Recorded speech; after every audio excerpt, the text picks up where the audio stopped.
y cayeron.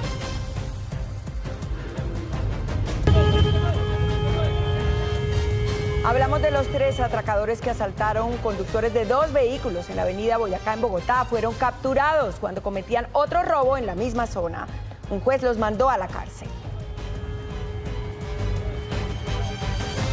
Con la misma o más prevalencia y prioridad que le dan a ver cómo negocian con el angelito Iván Márquez. ¿Por qué con esa misma urgencia no se ha tramitado la ley que se necesite para que el atraco de verdad tenga cárcel? Duro llamado de la alcaldesa Claudia López, pide cárcel para los atracadores. Asegura que 8 de cada 10 capturados por cometer robos dentro de Transmilenio quedan libres.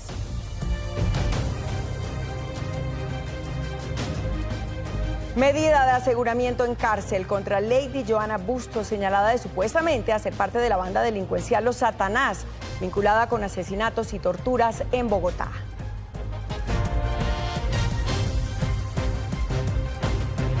Y en Noticias de la Costa Caribe, hay indignación por una llamada extorsiva en plena sesión de una comisión del Consejo de Barranquilla. La amenaza al cabildante quedó grabada.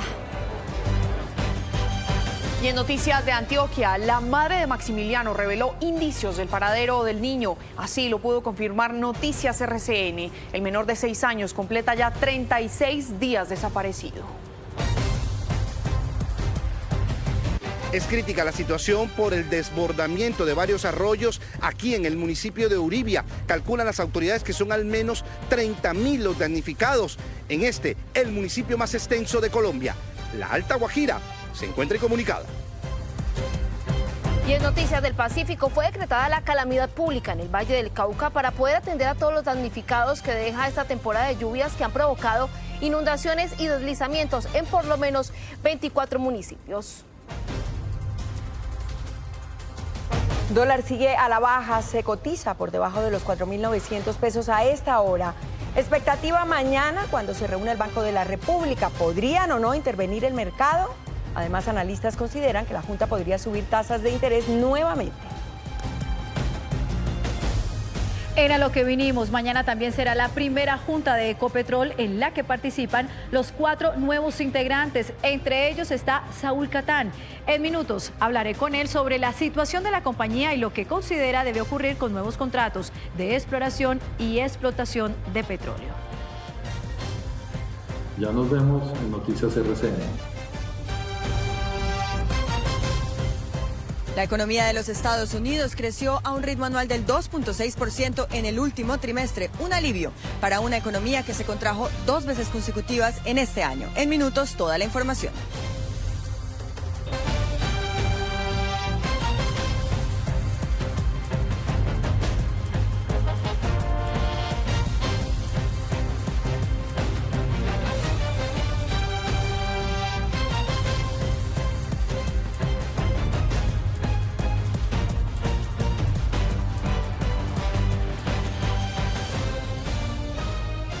Cayeron 3 de los hombres que atemorizaron y robaron con armas blancas a conductores y pasajeros de vehículos en la avenida Boyacá con calle 13 en Bogotá.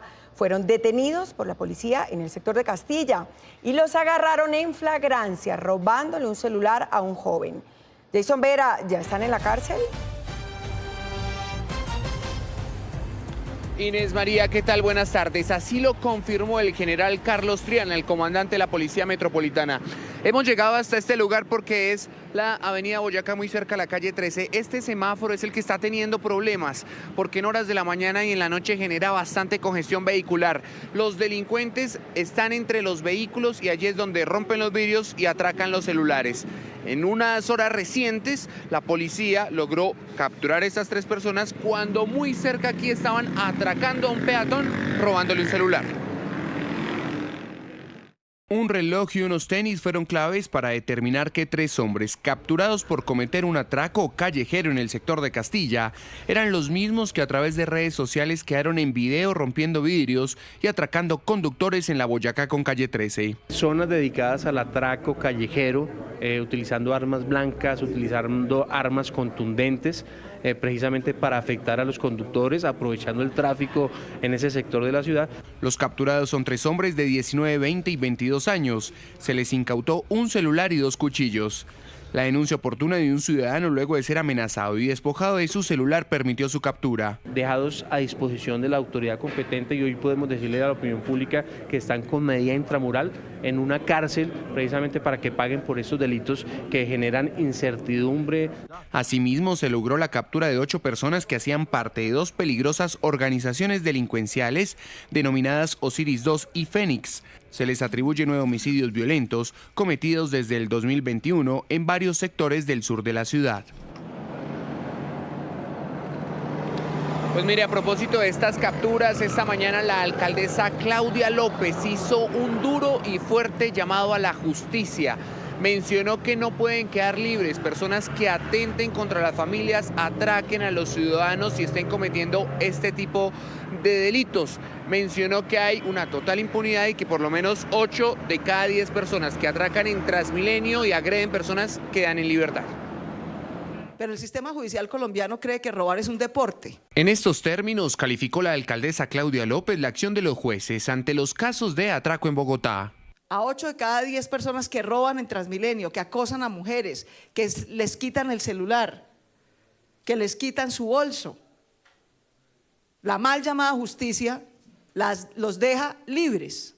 Pidió al Estado más preocupación en temas de ciudad y comparó la atención prestada a Iván Márquez con la dada a familias asaltadas en Bogotá. Con la misma o más prevalencia y prioridad que le dan a ver cómo negocian con el angelito Iván Márquez. ¿Por qué con esa misma urgencia no se ha tramitado la ley que se necesite para que el atraco de verdad tenga cárcel? Finalizó con un llamado al IMPEC. Lo volvemos a capturar. Lo más que le dieron fue detención domiciliaria. ¿El IMPEC vigiló que estuviera en su casa? No, nunca vigiló. Refiriéndose al caso de Frozen, un hombre capturado en más de 10 ocasiones por atracar universitarios. En la última detención, un juez lo envió a prisión. Y hablando de robos, pues crecieron los robos en supermercados en el país. El fenómeno aumentó en medio de la pandemia y no se ha detenido. Los enlatados son algunos de los artículos más hurtados. En 2021, 34.000 casos de robo se presentaron en grandes superficies de Colombia, un 6% más que en 2020. La pospandemia generó de pronto necesidades de la gente y adicionalmente se fortalecieron las bandas que al interior y al exterior de los grandes almacenes y supermercados vienen haciendo esta clase de delitos. Una de las modalidades de robo más destacadas es el ocultamiento, hechos que sumado a robos internos, es decir, por parte de trabajadores, según el censo, generaron pérdidas en los supermercados del país de aproximadamente 122.000 millones de pesos. 10.000 millones más que el año anterior. Los comercios identificaron que se trata de bandas dedicadas a este tipo de hurtos y que provocaron pérdidas sustanciales, 35.000 millones de pesos atribuidos a empleados y 87.000 millones de pesos por personas externas. El atún, los enlatados, pero en esta oportunidad también otro tipo de alimentos como carnes, alimentos cárnicos. La sustracción de mercancía con bolsas de aluminio, cambiando el tiquete de la mercancía o desactivadores fueron otras formas que utilizaron para sacar los artículos. Y a la cárcel fue enviada alias Lady, presunta integrante de la banda delincuencial Satanás. La mujer es señalada de someter a las víctimas a torturas y envolverlas en bolsas para abandonarlas en vía pública en el suroccidente de Bogotá. La jueza penal de garantías argumentó que la conducta desplegada por la detenida es grave y peligrosa. Presuntamente conformó o hizo parte de una red criminal que cometió varios homicidios en Bogotá. Se logró materializar la aprehensión de la ciudadana Bustos Urrego, incluso en un lugar muy cercano a el sitio donde al parecer fueron hallados los cuerpos sin vida y al lugar donde se habría tal parece perpetrado ese triple homicidio y las torturas. Pero su función delictiva era la de delinquir en una casa en el centro de la capital, donde tomaba los cuerpos de las personas asesinadas para meterlos en bolsas plásticas y dejarlos en varias carretas en el centro de la capital. Primero les mete bolsas de basura negra, 2 bolsas de basura negra, y luego los envuelve con vinil negro, esto con el fin de que no salga a la hora de que los arrojan no se vea el rastro de sangre como tal. Se daría en un contexto de ajuste de cuentas o disputa territorial por el microtráfico que se estaría dando en el barrio El Amparo de la ciudad de Bogotá. La Fiscalía le imputó 3 homicidios y el delito de tortura agravada, hechos ocurridos hace varios meses en la capital. Y hoy en Noticias de la Costa Caribe estamos emitiendo desde el Centro de Convenciones en el Congreso de Publicidad Más Cartagena. Hay indignación en el Atlántico por la amenaza a un concejal de Barranquilla en plena audiencia.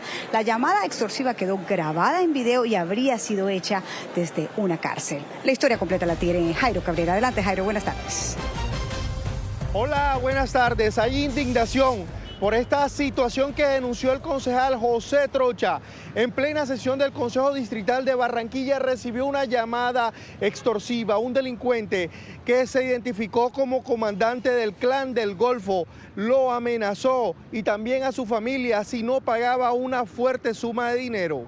La Comisión Tercera del Consejo de Barranquilla fue interrumpida por el concejal José Trocha. Sus colegas del Cabildo quedaron sorprendidos cuando puso en altavoz su teléfono y escucharon la amenaza. Que me va a matar a mi hijo. Te lo mato.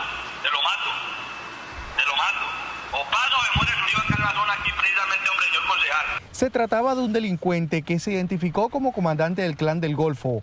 Primero llamó a un familiar del concejal y le hizo exigencias económicas para no atentar contra su vida. Yo acababa de hacer una intervención, tenía el micrófono abierto. Aproveché para hacer la denuncia pública. Sin asomo de vergüenza, el delincuente ratificó ante la plenaria su amenaza. La policía de Barranquilla no se ha pronunciado sobre el insólito hecho. Lo único que se sabe es que la llamada fue hecha desde una cárcel. Una situación que viven cientos y miles de ciudadanos. Las autoridades articularon un esquema de seguridad para el concejal y su familia.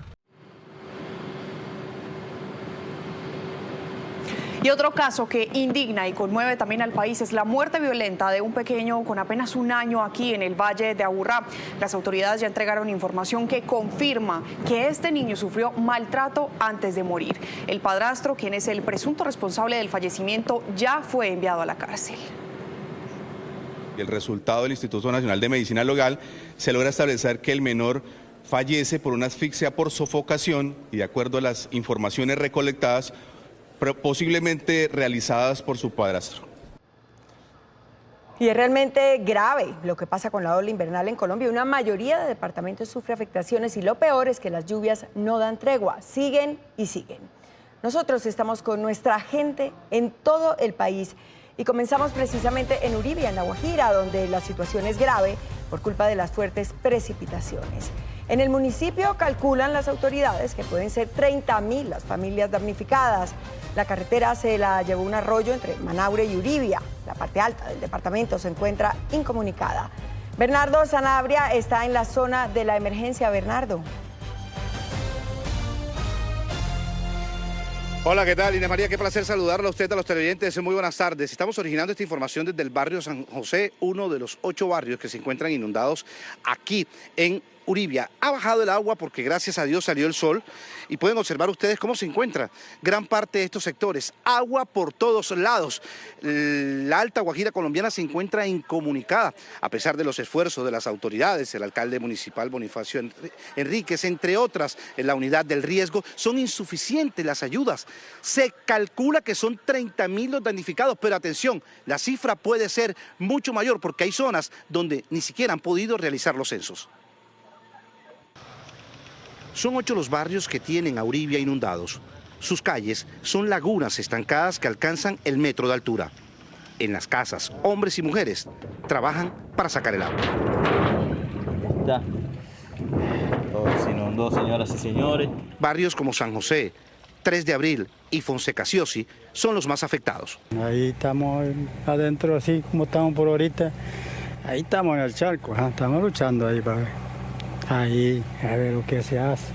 Desde distintas comunidades de la Alta Guajira llegan en busca de ayudas por las tormentas que ya pasaron, pero los daños causados aún no. Tenemos unas niñitas chiquitas y ahí está llenando el agua y estamos por aquí, nosotros dormimos adentro del agua.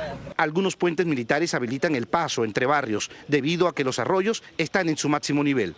La vía que comunica a Uribia con Manaure solo pueden pasar motocicletas porque un arroyo destruyó parte de la vía.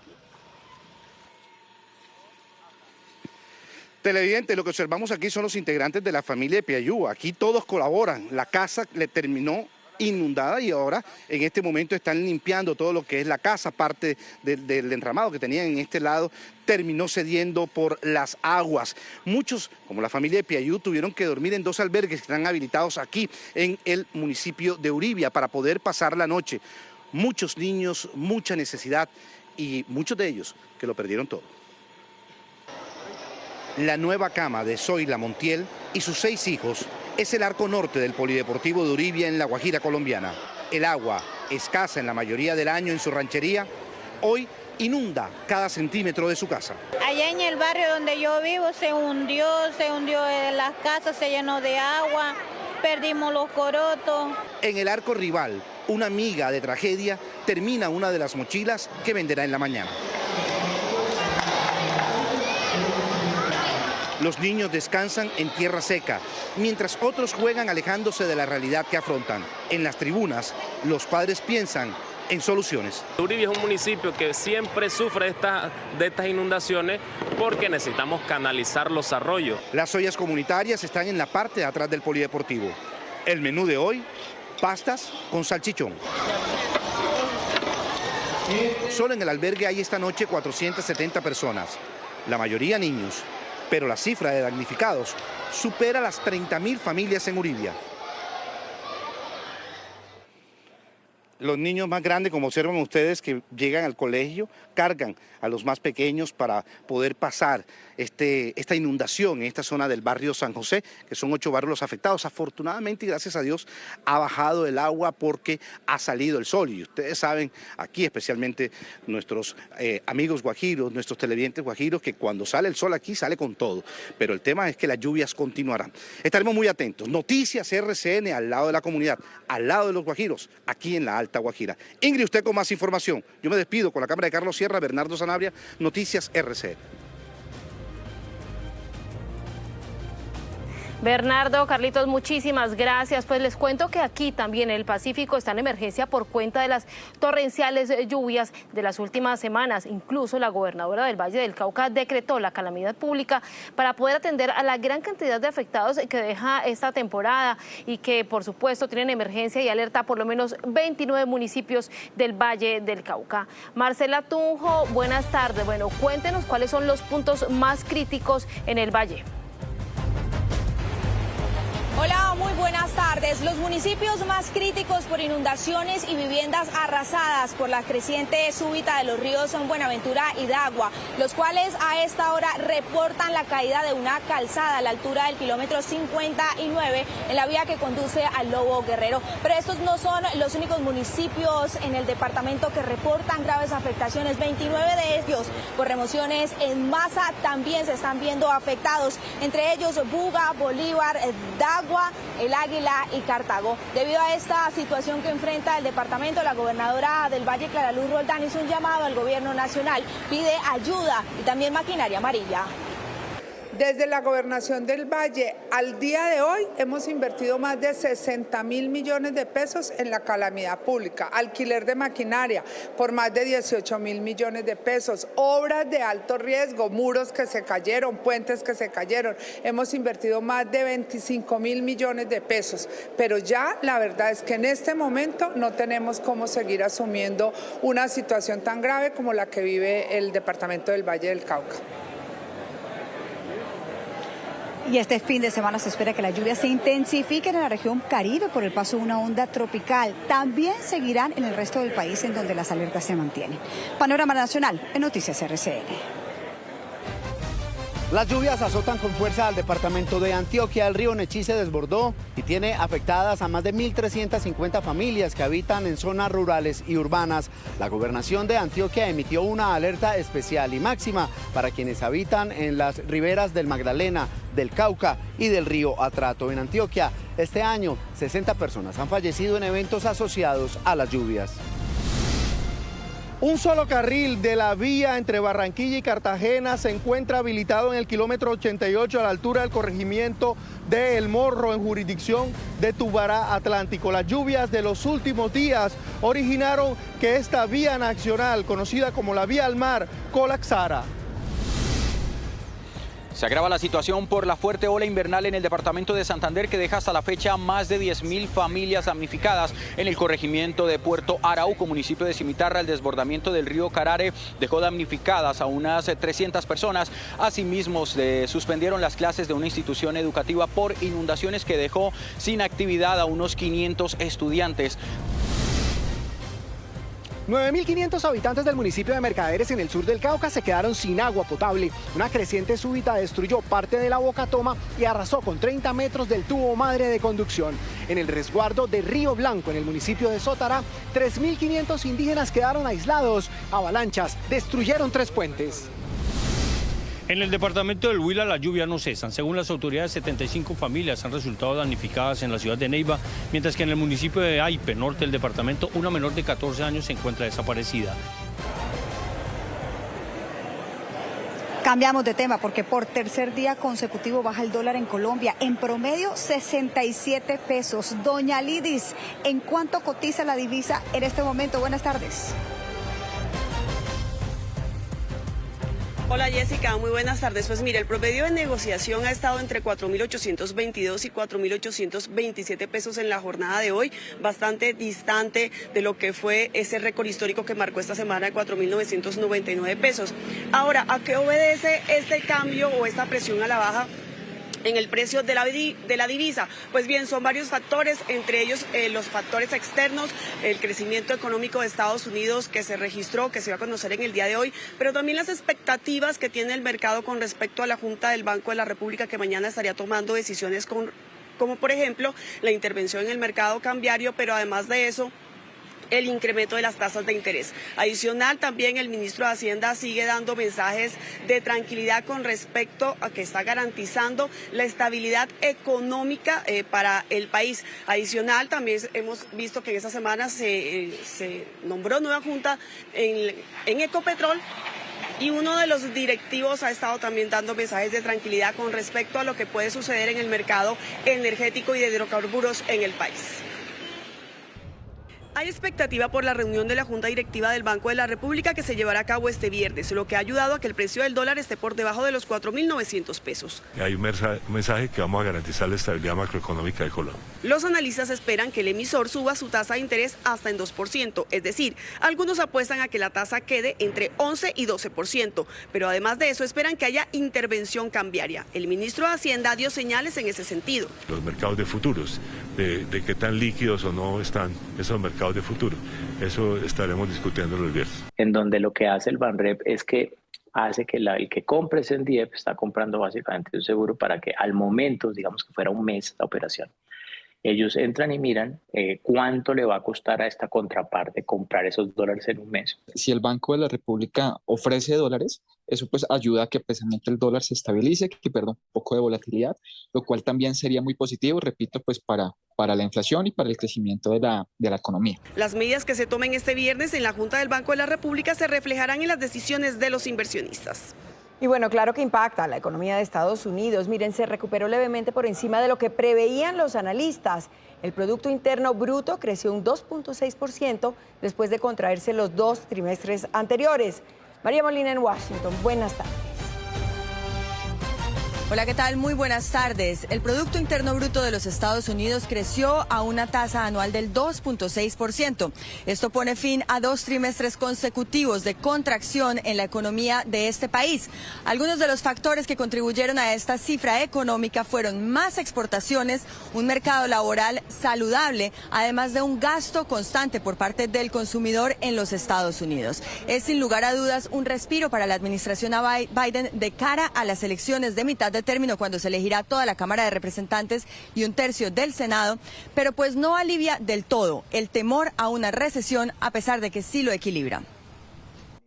La economía de Estados Unidos muestra signos de recuperación. Por primera vez en 2022 registra crecimiento. Durante el tercer trimestre, el PIB aumentó a una tasa anual del 2.6%, una cifra superior a la que pronosticaban expertos que señalaban que podría ser de 2.4%. En este caso, se redujo el déficit comercial.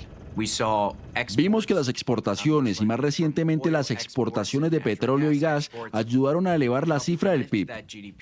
Ante el anuncio, el presidente Joe Biden se pronunció. Hoy obtuvimos más evidencia de que nuestra recuperación económica continúa avanzando. Este es un testimonio de la resiliencia del pueblo estadounidense. El positivo balance se da en momentos en que la Unión Americana enfrenta una elevada inflación que ha derivado en los continuos aumentos de los tipos de interés por parte de la Reserva Federal. Es toda la información desde Washington. Regreso con ustedes al estudio. Que tengan una muy buena tarde.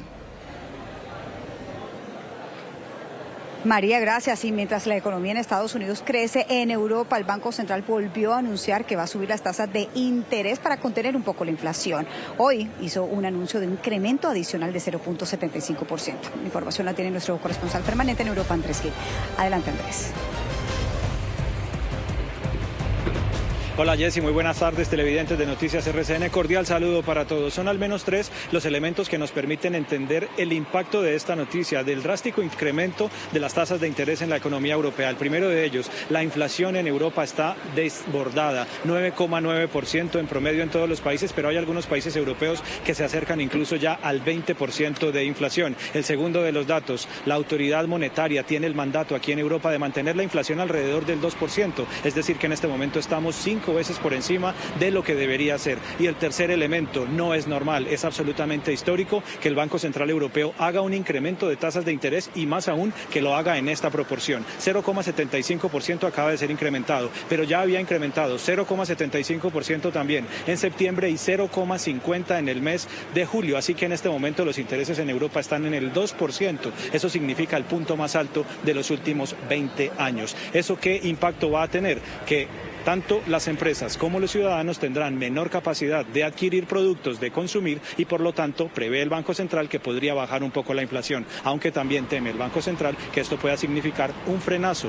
un enfriamiento de la economía europea que de por sí ya tiene señales de crisis. Información en directo desde la ciudad de Madrid. Un abrazo para todos, una feliz tarde. Joa, usted tiene a lo que vinimos. Sí, señora, lo que vinimos a esta hora, 12:59 minutos. Andrés, gracias, en España. Sobre el tema de exploración y explotación, ya sabemos que se han generado muchas polémicas y declaraciones, por supuesto, que han generado titulares de prensa, pero sobre todo incertidumbre. La pregunta que nos hacemos es, ¿qué piensa la nueva junta directiva de Ecopetrol? Saludo a esta hora del mediodía a Saúl Catán Cohen, uno de los hombres designados por el presidente Gustavo Petro. Doctor Catán, bienvenido a Noticias RCN, a lo que vinimos. Joana, a lo que vinimos. Doctor Catán, mañana es la primera junta de Ecopetrol con los 4 nuevos integrantes, entre ellos usted. ¿Cómo está el ambiente?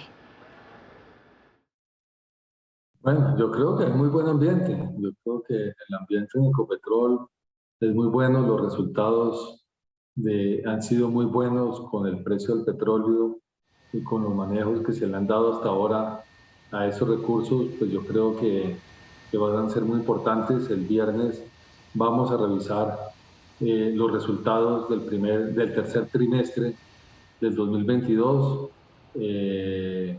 Yo esperaría que van a ser muy positivos. Doctor Catán, a lo que vinimos, los nuevos contratos de exploración y explotación de hidrocarburos, ¿cuál es su posición? Yo no creo que la puerta esté cerrada para que no haya nuevos contratos de exploración, debido, digamos, a las circunstancias económicas del país y a nivel mundial. Entonces, pues todas estas circunstancias, pues yo creo que nos lleva a abrir ese debate con el gobierno nacional y poder decidir cuál es la mejor opción para el país, si continuar con la exploración o no continuar con la exploración. Pero yo creo que el debate no está cerrado. Y vamos a trabajar pues en pro de la mejor decisión. Bueno, eso es importante. El debate no está cerrado, la puerta no está cerrada para esos nuevos contratos. Pero hay algo claro y es que este gobierno está impulsando la transición energética sí o sí. ¿Usted cree que se puede lograr presionando tanto esa transición? Una transición energética, por más voluntad política que haya, no se puede hacer, no es posible hacerla de la noche a la mañana y tampoco es barata. Hay que invertir unos recursos importantes y para eso hay que tener los recursos. Entonces, pues toma tiempo, yo no sé si son 10 años, si son 15 o si son 20, la verdad no tengo idea en este momento del tema. Bueno, debo decirle algo, doctor Catán. Usted es una de las personas más cercanas al presidente Petro, le habla al oído. Ha hablado con él sobre el tema de los hidrocarburos y eso lo sabemos. ¿Qué piensa el presidente de todo esto, de este panorama? Yo creo que el presidente pues, es una persona muy sensata, ha estado muy abierta a muchísimos temas, él tiene sus ideas, por supuesto, sin embargo, pues, él está dispuesto a mirar las opciones, a evaluar cosas diferentes que no necesariamente están en el plan inicial. Bueno, está dispuesto a evaluar opciones, a mirarlas. Eso es importante saberlo, doctor Catán. Gracias, buenas tardes.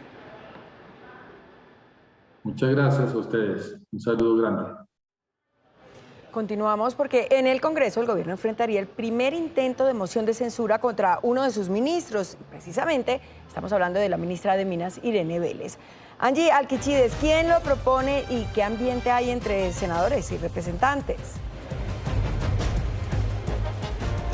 Pues mire, los propone los partidos Cambio Radical y Centro Democrático, quienes se mantienen firme en que se debe realizar esta moción de censura, pero hagamos cuentas, se necesitarían 95 votos para que esta prospere y ahí es donde entraría a jugar el Partido Liberal, Partido Conservador y Partido de la U, quienes todavía no han fijado una posición, pero quien sí ha enviado mensajes bastante contundentes esta semana ha sido el presidente del Senado, Roy Barreras, como por ejemplo en que cerrar la llave del petróleo y del gas es un error. El Congreso pasará al banquillo a la ministra de Minas, Irene Vélez, por considerar que sus declaraciones tienen que ver con el aumento del dólar.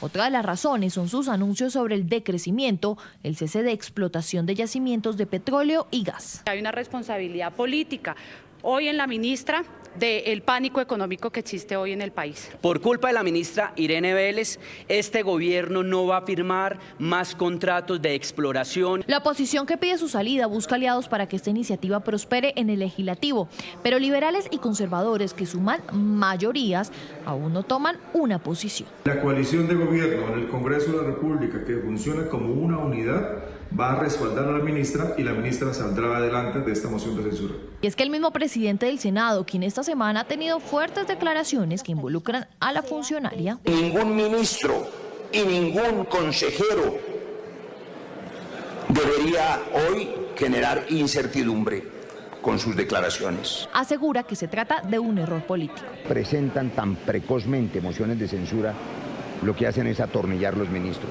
Barreras dice que en los próximos días se vería el resultado de las peticiones en sentido de que las decisiones económicas sean tomadas con responsabilidad. Algunas voces escuchamos ante la crisis económica y la elevación del dólar. Por ahora esta iniciativa será socializada con la mesa directiva para la disponibilidad en agenda legislativa.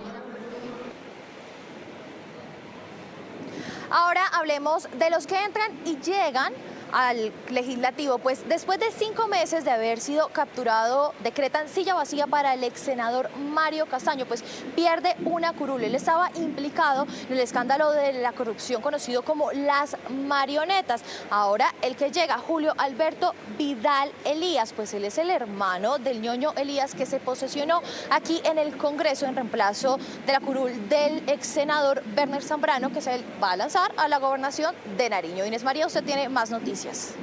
Pues Angie, mire, desde Barranquilla la ministra de Minas y Energía, Irene Vélez, se refirió a la moción de censura que se tramita en el Congreso de la República. El pronunciamiento se dio en medio de la preparación de los diálogos vinculantes.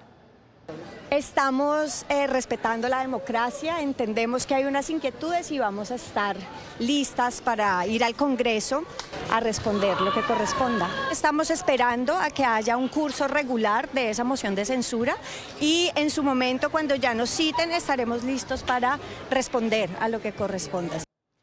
Noticias RCN conoció que la Agencia Nacional de Infraestructura también va a titularizar predios a comunidades que viven cerca de obras viales. Buscan formalizar terrenos que llevan muchos años habitados.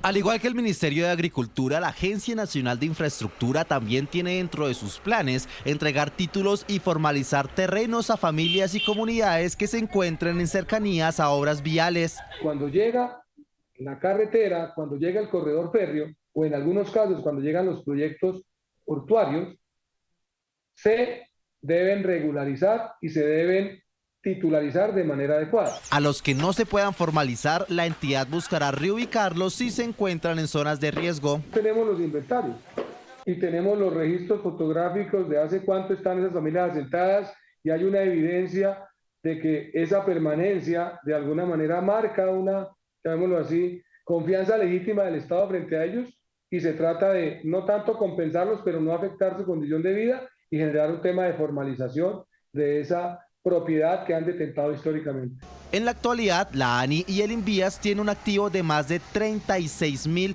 predios. Se espera que en los próximos meses se defina la normativa para llevar a cabo esta formalización. Y aquí en Cartagena avanza el Congreso de Secretarios de Salud del país, en donde se escuchan todas las posturas frente a la reforma a la salud. También expresaron su preocupación frente al desabastecimiento de medicamentos. Tenemos 113 principios activos, eso es más de 1.400 productos en donde hay problemas de abastecimiento o escasez. Son productos, algunos muy genéricos, que todos usamos en el día a día, como la amoxicilina, como el ibuprofeno, que siguen escaseando. Hay muchos medicamentos en desabastecimiento indispensables porque la vida de los pacientes depende de ellos. Y en este caso tenemos el caso del Creón, en donde es una enzima pancreática que es fundamental para un grupo de cerca de 1.300 pacientes, en donde aún no se ha logrado superar esos problemas y la falta de este medicamento afecta y compromete y pone en riesgo su vida. El acetaminofén en jarabe es otro de los medicamentos escasos. Es para los niños y el precio está por las nubes. Ese ha subido el 200, el 300, hasta el 500%. Un jarabe usted lo compraba en 3.000 pesos, ya vale 15.000 pesos. En el mercado buscan soluciones. Y están buscando unas alternativas a ver si se pueden hacer importaciones y podemos tener convenios con otros países para que puedan ingresar algunas moléculas. Aseguran que la devaluación del peso y otros problemas mundiales tienen en incertidumbre a la industria. Un nuevo caso de intolerancia se presentó en el aeropuerto que le sirve a Medellín. En la terminal de Río Negro, una pasajera agredió a una funcionaria de Avianca que no la dejaba abordar por utilizar de forma incorrecta el tapabocas. La aerolínea anunció que este tipo de casos son cada vez más comunes y exigió medidas más severas. Usted me va a negar el embarque a mí. ¿Qué le pasa? ¿Qué pasa, estúpida? Un nuevo caso de intolerancia se presentó contra los funcionarios de Avianca del aeropuerto de Río Negro. Una mujer agredió a uno de los trabajadores de la aerolínea porque, según la compañía, se negó a portar el tapabocas al momento de ingresar el avión. De acuerdo con Avianca, en los últimos años se han duplicado los casos de comportamientos disruptivos de sus pasajeros.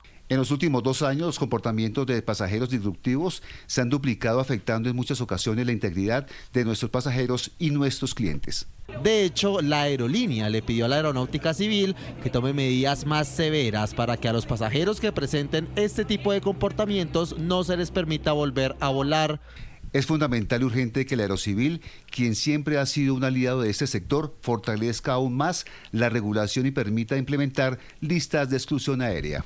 De acuerdo con la Aeronáutica Civil, en lo que va del 2022 se han registrado 60 casos de pasajeros disruptivos, de los cuales el 44% ha sido registrado por Avianca.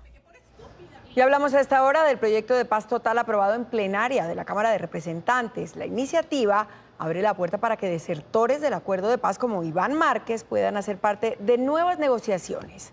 ¿Qué más plantea Catherine Leal? Inés María, muy buenas tardes. Pues vea, a pesar de que se intentó hundir esta posibilidad en Senado y Cámara, luego de 2 días de debate fue aprobado este proyecto de paz total que pasa a ser conciliado. Entre otras, también se revive entonces la posibilidad del servicio social como alternativa al servicio militar y permite incluso que en algunas regiones haya una especie de zonas de despeje donde se pueda hablar de paz con estos grupos criminales que se quieran someter. Por ahora también se espera que el gobierno presente en los próximos días un proyecto que hable de cómo serán estos acuerdos con bandas y grupos criminales. El proyecto aprobado en Cámara de Representantes concluyó con 20 artículos en total. Estos son algunos de los puntos clave. Incluye al crimen organizado en la política de paz. El proyecto determina, por un lado, todas las condiciones en que podemos avanzar en la posibilidad de diálogos y negociaciones. Eleva el concepto de paz a política de Estado. Cada ministerio deberá definir los componentes de una política pública al respecto y el presidente de la República podrá convocar a un gabinete de paz cada 2 meses para articularlas. Revive la posibilidad de un servicio social. Alternativa al servicio militar obligatorio, en el cual los jóvenes pueden trabajar por la naturaleza, por el ambiente en la zona, pueden hacer alfabetización digital. No cierra la puerta a negociar con desertores del acuerdo con las FARC. Ellos deben someterse a la justicia como cualquier otra banda delincuencial. Define algunas condiciones de las negociaciones. La ley incluye la suspensión de las órdenes de captura de los voceros y negociadores de grupos armados. Nos falta, para completar esa ruta, llegar al Congreso en las próximas semanas con la ley de acogimiento al Estado de Derecho, la famosa ley de sometimiento. Se espera que entre martes y miércoles de la próxima semana el proyecto sea conciliado y se defina cuáles serán los artículos incluidos. Hacemos una pausa, pero antes, el susto que vivió una periodista en Ecuador. Cuando hacía una transmisión en vivo y en directo, ladrones en moto intentaron robarle sus pertenencias. La comunicadora vivió este mal momento mientras transmitía la final de la Copa Libertadores en Guayaquil.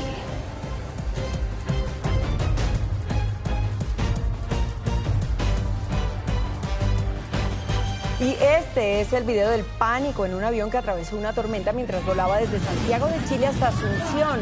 La aeronave aterrizó con la parte delantera destruida, con los parabrisas rotos y con un motor menos. Ya regresamos con más noticias RCN.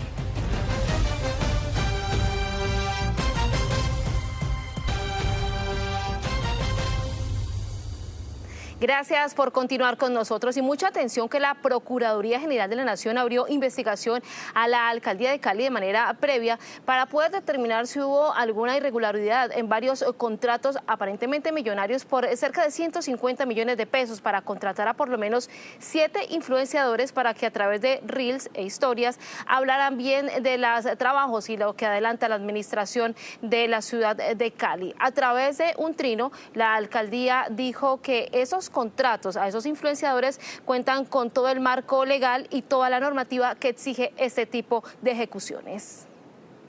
También encontramos que estos contratos faltan a la transparencia, puesto que los influenciadores pueden dejar y eliminar el contenido de sus redes sociales dentro de los 8 días en caso de los videos y a las 24 horas estas publicaciones se eliminan en el caso de las historias de Instagram.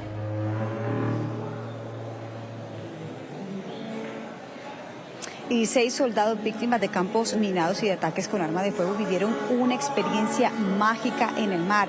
Gracias al programa Sea Limited de Diving Planet, se convirtieron en embajadores para la protección de arrecifes de coral, con el fin de acercarse a esta especie, una de las más vulnerables del lecho marino. Muy feliz, muy feliz. ¿Y cómo no estarlo? Si por primera vez él y 5 soldados más en condición de discapacidad tuvieron la oportunidad de conectar 2 mundos junto a las maravillosas especies marinas que se esconden en el fondo del mar. Decidimos unir lo social y lo ambiental en un solo proceso para que los corales les den a ellos un sitio bello donde flotar y volar, y ellos se conviertan en embajadores de los arrecifes de coral. Sus limitaciones son físicas en tierra, pero en el mar se movieron de manera libre como peces explorando el mundo acuático. En el fondo del mar perdemos, lo que pensamos, cambiamos nuestra forma de pensar, se pierden nuestras limitaciones, es increíble la tranquilidad, todos los animales que podemos encontrar, donde realmente tenemos ese contacto con la naturaleza. En esta ocasión fueron 6 soldados víctimas de campos minados, explosivos y ataques con arma de fuego los que se trasladaron desde diferentes partes del país hasta aquí, las Islas de Rosario, para convertirse en embajadores de los arrecifes de corales. Cuando nos dieron esta idea de hacer el buceo, pues para nosotros fue algo novedoso, sí, no hay que mentirlo, siempre da como susto, miedo, pero es uno decir, bueno, lo voy a intentar. Gracias a la disposición del equipo de Diving Planet, se ha logrado con el programa Sin Límite capacitar y graduar a más de 300 soldados en condición de discapacidad como embajadores de la protección marina. Y el departamento de Córdoba está de celebración, pues llegó por primera vez un crucero. El municipio de San Antero fue el escogido para que decenas de turistas conozcan un poco más de esta región. Oscar tiene toda la información. Adelante, Oscar, buenas tardes. Hola, ¿qué tal? Muy buenas tardes. Se trata de un grupo de turistas especializados que vienen a estudiar los recursos naturales, la cultura y todas las ventajas que tiene la región.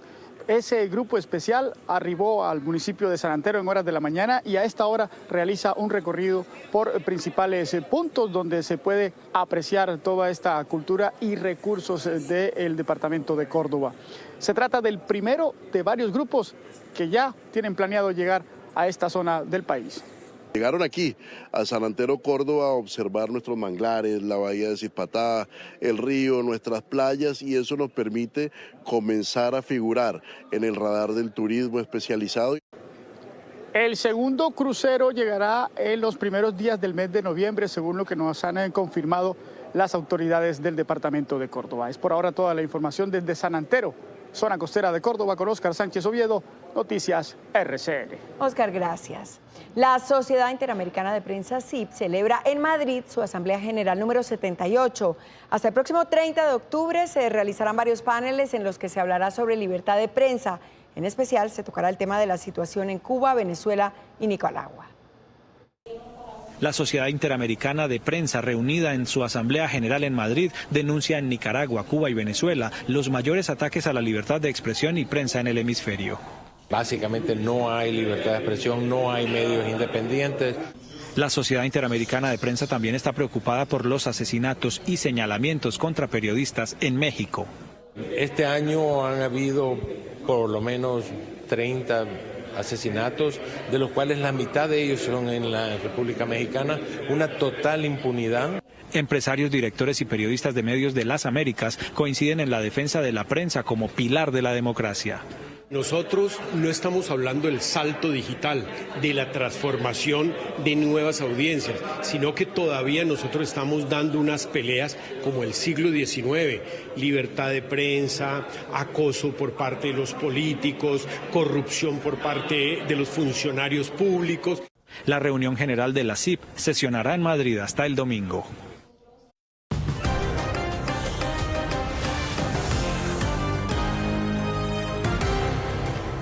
Mucha atención porque el gobierno hace minutos se pronunció sobre la exploración y explotación de hidrocarburos. No cierran la puerta a nuevos contratos. ¿Qué dicen, Lidis Ribón? Adelante.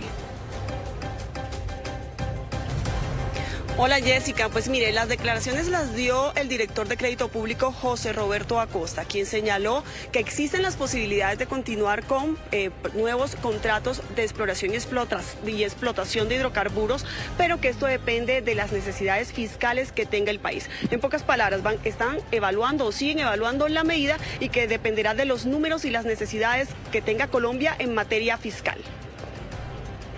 Serán los números quienes terminen dando la directriz final y definitivamente muy acorde con el marco fiscal de mediano plazo, con la regla fiscal y una sostenibilidad en materia de ingresos y gastos públicos en los que el gobierno y el presidente Petro están comprometidos. Las posibilidades existen porque definitivamente la sostenibilidad del país, como propósito del gobierno y como propósito del presidente Petro, forma parte de esas señales que el mercado permanentemente están solicitando. Dijo también que pues están evaluando cuáles son las necesidades de liquidez que tiene Colombia para entonces sí tomar una decisión. Nosotros continuamos aquí en el Ministerio de Hacienda, donde se reúne el ministro de Hacienda con los ponentes de la reforma tributaria, y más adelante estaremos dando más información sobre estos temas. Muy buenas tardes. Importante noticia, Lidis, gracias. La Alcaldía Distrital de Santa Marta continúa atendiendo a las familias afectadas por el desbordamiento del río Manzanares y los deslizamientos de tierra ocasionados por las fuertes lluvias. La ola invernal ya deja más de 1.600 afectados.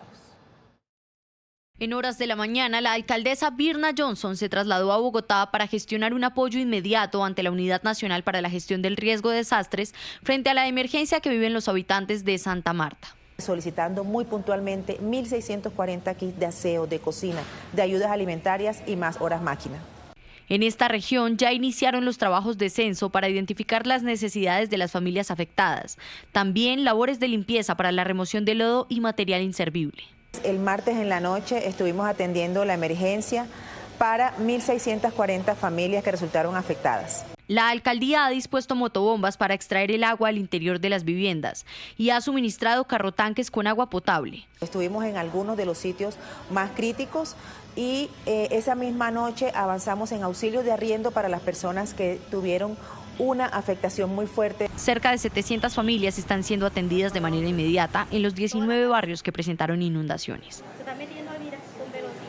Inició la gran feria Agrofuturo en Corferias. Hasta el 28 de octubre usted podrá visitar los sectores de la cadena agro más importantes a nivel mundial. También encontrará diferentes variedades de frutas y hortalizas. A este espacio llega Asofrucol, una compañía líder en el modelo de agricultura tropical que trabaja desde hace 6 años en la producción de frutas y hortalizas. Desde ya invitamos a todos los productores de frutas y hortalizas de Colombia y a los interesados en el subsector, así como el consumidor final, para que se acerquen y conozcan el modelo de agricultura que establecimos, donde disminuimos costos de producción, donde generamos toda una inocuidad en la producción de frutas y hortalizas en beneficios del país y de todos los productores de Colombia.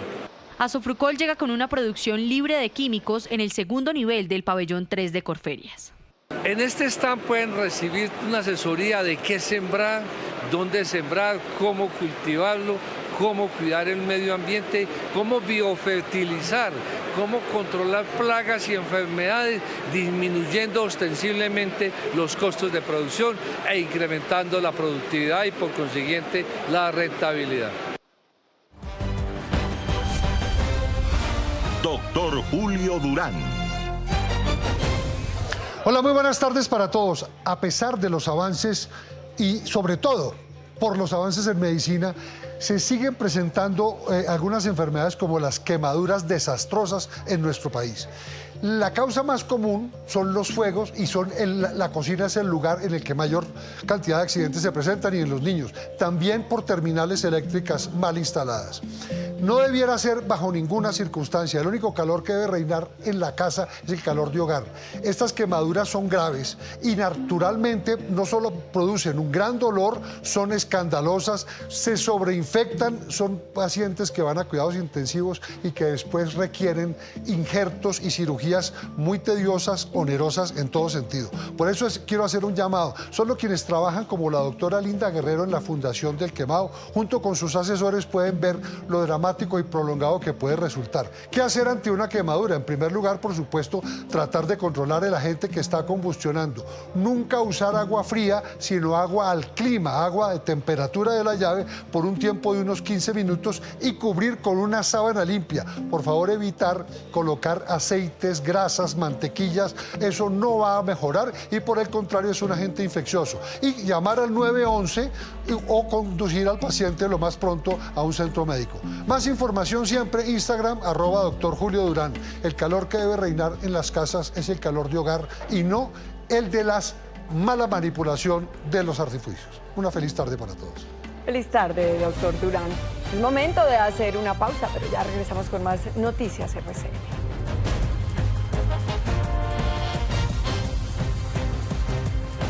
Y desde Cúcuta, el presidente Gustavo Petro hizo un balance del primer mes de reapertura de la frontera con Venezuela. Durante el diálogo vinculante aseguró que deben acabarse los pasos por trocha. Pero al cabo de un mes, por allí solo han pasado $2,5 millones en productos para aquí y para allá. Allí uniformados, funcionarios de allá y de acá están cobrando la comisión. Y así terminamos nuestra emisión de Noticias RCN del mediodía. Como siempre, ustedes, gracias. Muchas gracias por acompañarnos. Ine, yo estoy en el Congreso de Publicidad Más Cartagena, aquí en el Centro de Convenciones. Ahorita me voy a dar una vueltica por cada uno de los están, empezando por el de nosotros, el de RCN Televisión y RCN Radio. Y nos cuenta todo lo que hay, Jessica. Feliz tarde. La invitación es a que continúen con nosotros con la mejor programación de nuestra tele. Feliz tarde.